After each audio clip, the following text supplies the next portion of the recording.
No, because I really thought y'all were just haters until I watched it. Let's talk about Netflix's The Last Airbender.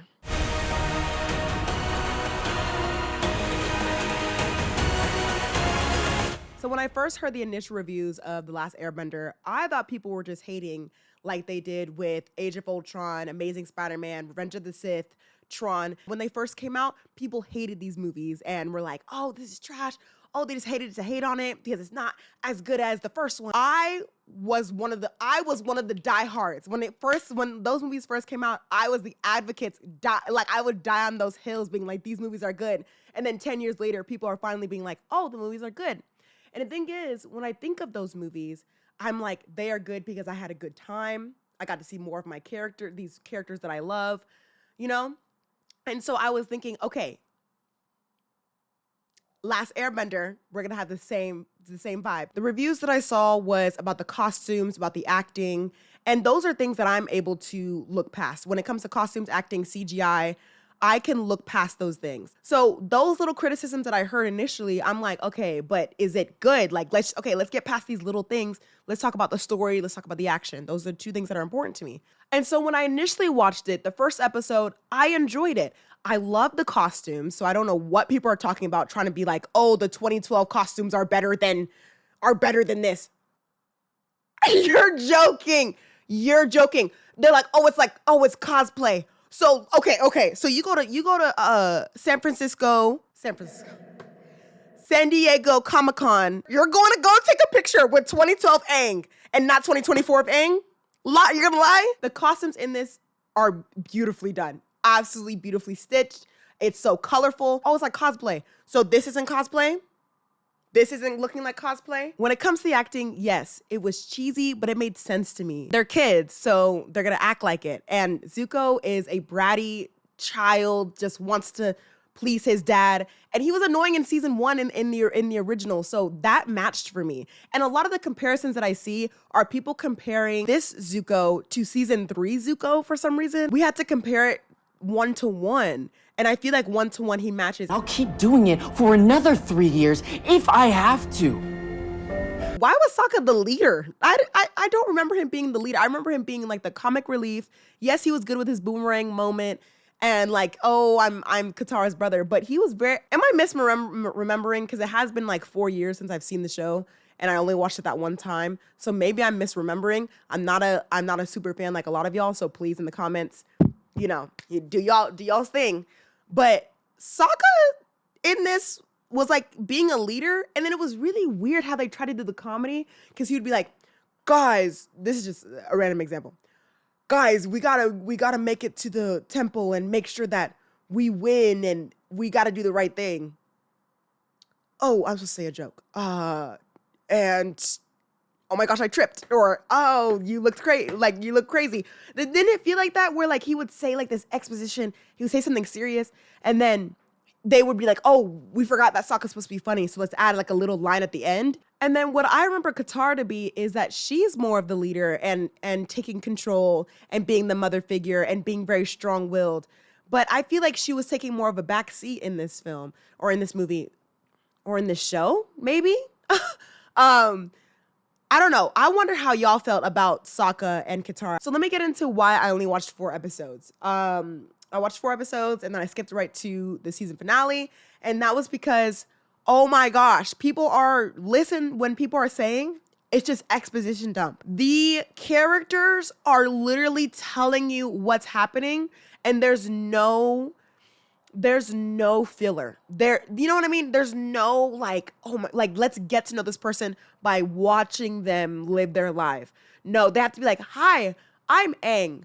I'm the Avatar. I'm good at airbending, but I don't know how to waterbend. Oh my gosh, this is my friends. Now we need to go to the left. Oh, we have to turn right now. Hey, you. This person is the fired person. And it's like, oh my gosh, bro, like, can you just show me? Like, you don't have to tell, bro. The amount of talking in this was wild.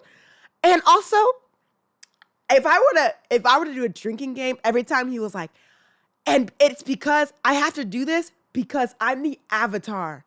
If I had to drink every time he said that, I would be dead. I would be dead, bro. Because why was bro saying that every other line? I feel like it was every other line. And yeah, that's why I was like, all right. After the 4th episode, I think I got like halfway through the 4th episode, and then I was like, all right, I'm done. I have enough for my review. I have enough.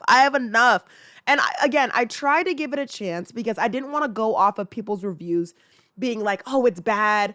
And I'm like, okay, it's bad, but did we have a good time? I do want to get back. I do want to go back to like the movies that I like to ramble. I'm a yapper. That's why I have a YouTube channel. Okay. I do want to go back to the movies that I mentioned in the beginning of this video, like Age of Ultron, Amazing Spider-Man, and Revenge of the Sith. These are movies that people initially did not like and did not have a good time watching, right? And these are all movies that have a predecessor to them that people compared it to, being like, oh, it's not as good as the original. It's not as good. Oh, Amazing Spider-Man is not good as Tobey Maguire, right? But then when Tom Holland's movie came out, they're like, oh, Amazing Spider-Man was so much better. Or when No Way Home came out and Andrew Garfield came out with that amazing performance, they're like, yeah, I always knew Andrew Garfield had it. And I'm like, but where were you in 2014 when I was on my knees trying to get this movie out, letting people know like this movie is good, and we could have had a part 3, but everybody was bashing this movie. And the thing is, everyone bashes the movie because they're comparing it to the original movie instead of watching the movie for what it is and being like, okay, did I have a good time watching this? Was this a good representation of the character? AKA, we're just talking about Spider-Man because that's the one I know the most. Well, I know all of them because I could get into Age of Ultron. We will in a minute, actually. But is this a good representation of the character? AKA, is it a great Spider-Man? Yeah. Oh my gosh.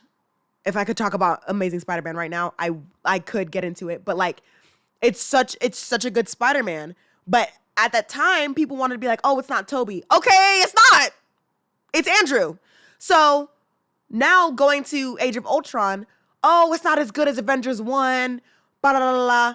Now we have the Marvel that we have, and people are like, oh, Age of Ultron is actually really good because it references Infinity War and Endgame, and it references kind of to Civil War.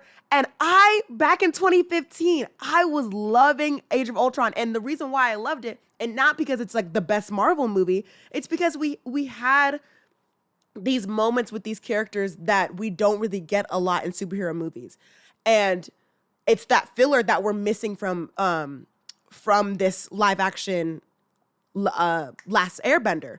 It's that scene where they're at Tony's party and they're in their layman clothes and they're just talking to each other and vibing and those like things like that.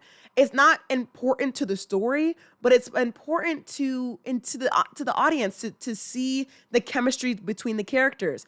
So that's what I mean when I have fun with these movies, and I love watching those kind of things. And that's what I'm missing from Last Airbender. Every scene is a big revelation and a big plot point, and there's no filler and no chemistry. We get that. This is why I didn't like this show. And like that's why I didn't care anymore, because I know this show already. Will they get a season 2? Probably. I would not be surprised that they would get a season 2, because I would put this with Riverdale. I would put this with Stranger Things. I'm not saying Stranger Things is bad. I'm saying that it's a big show. When Netflix puts shows out and it's a good show and it's one season, but it's not like a franchise, they will cancel it. This, however, is a franchise. They've already probably invested in season 2 and Toph and what they're going to do. But hopefully with this season 2, they take the criticism by heart. They take the criticism and they do something with it instead of being like, oh, we're not gonna listen to the fans. Hopefully they listen to us, give us, 15 episodes, 22 episodes. No, give us like 15 episodes and give us filler. We want to see side quests. We want to see them just sitting down having a meal. Those are scenes that I cherish in Marvel. That's my franchise, if you didn't already know. Those little scenes where characters are interacting with each other, that's why I love Age of Ultron so much. Should I do a separate video of just me fangirling about Age of Ultron? Because I could. Anyways, that's what I thought about Netflix's The Last Airbender. I kind of went on a rambling moment there, but all in all, I didn't finish it. DNF, did not finish. And don't care. I'm not wasting another 4 hours of my life. Sorry, not sorry. Make sure to subscribe, like, comment what you thought of it, and I'll see you on the next video.